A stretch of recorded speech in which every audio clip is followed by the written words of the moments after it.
다음으로 가족 친화 인증입니다. 저출생 문제가 굉장히 심각하게 대두되고 있는 상황이죠. 그래서 2025년 2월에 시행되는 그 개정노동법도 주로 모성보호 관련된 내용들을 확대시키는 거예요. 육아휴직이라던가 육아기 근로시간 단축, 난임치료 휴가 이런 부분들, 주로 출산 육아와 관련된 내용들로 이전보다 확대되는 모습을 보이고 있어요. 그리고 2025년도 고용지원금도 주로 출산 육아기에 집중된 모습을 좀 많이 보이고 있어요. 가족 친화 인증은 과거부터 있었어요. 그런데 현재와 같은 상황에서 조금 더 중요하게 여겨지고 있다는 말씀을 드릴 수 있을 것 같아요. 가족 친화 인증은요, 가족 친화적인 제도를 모범적으로 운영하고 있는 기업에 심사를 통해서 인증을 부여하는 제도예요.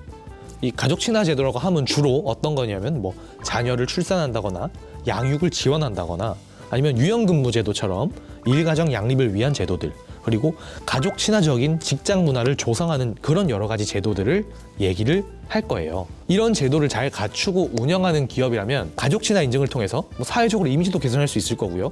우수한 인력을 또 채용할 수도 있을 거고요. 근로자 사기, 직무 몰입도 증가, 여러 가지 효과를 누릴 수 있겠죠.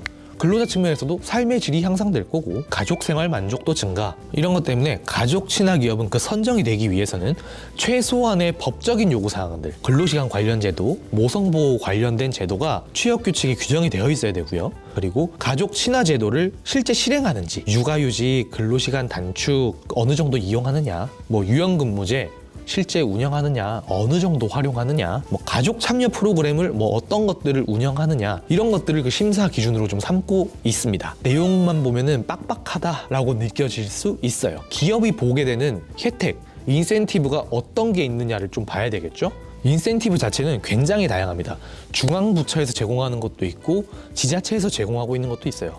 그런데 특히 인센티브 관련해서 2025년에는 여성가족부에서 업무 계획을 내놨어요. 가족 친화, 양성평등 문화를 확산하자라고 하면서 가족 친화 인증 기업의 인센티브를 확대하겠다, 중소기업 가족 친화 예비 인증도 도입하겠다, 이런 이야기를 했거든요.